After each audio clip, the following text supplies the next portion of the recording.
Get low when the whistle go. The Galaxy A5 is not necessarily a bargain with a price north of $400 or euros, but Samsung was obviously keen to position this phone a notch higher than last year's A series.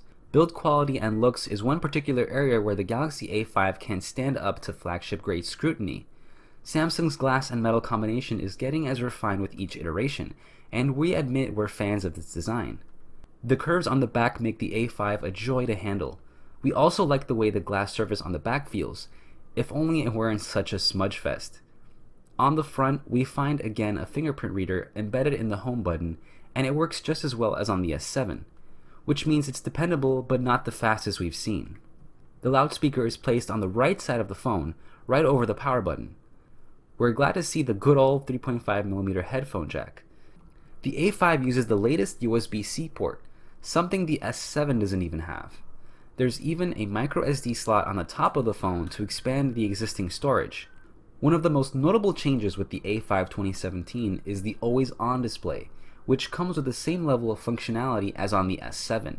In addition to the clock or the calendar, it'll also show app notification icons.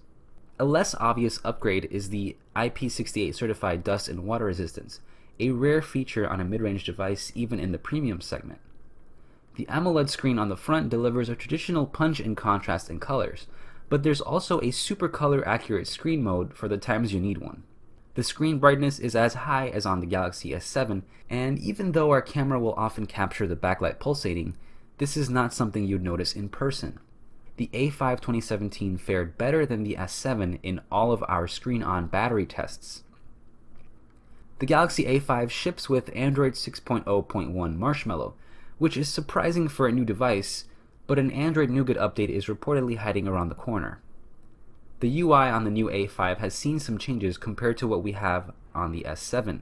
The update is called Grace UX, and while it doesn't look all that different, it comes with a few new features. For one, there's 3D Touch. A longer press on an app icon offers you several options. Unfortunately, the functionality is still basic and not tied to a particular app. The Galaxy A5 uses a brand new Exynos chipset, and we were eager to test out how it performed. It's an improved version of the older Exynos chip used in the J7 2016 and the A3 2017. Our tests showed that the new chipset performs quite similarly to the Snapdragon 625. The two often trade the leading spot depending on which benchmark you use, and the difference is never huge. The only area where the Exynos chipset is the undisputed leader is the graphics department. Life is not all number crunching though. Camera performance is important, and unfortunately there is still no 4K video recording. The 1080p video we recorded turned out quite good with nice levels of detail and low noise. Colors are rendered quite nicely as well. But we feel the lack of video stabilization is unacceptable. The image quality from the main camera is quite good, and the photos have little noise and pleasantly vivid colors. The selfie camera is another 16 megapixel sensor, and while the images it takes are really good, it has such a shallow depth of focus that you need to pay extra attention to position yourself in the camera's fixed focal range. So it's time to wrap this up. The Galaxy A5 has an excellent design and build quality and a top-notch display. You also can't beat the waterproofing for the extra peace of mind it offers. The defining feature of this A5 must be the power efficiency that comes with the 14nm chipset. There's only one thing that's wrong with the A5 2017, and that's the duo of average performing cameras. But just because you get served one average dish out of an otherwise excellent full course meal doesn't mean that you can't enjoy the experience. And we surely did enjoy every minute with the latest Galaxy A5.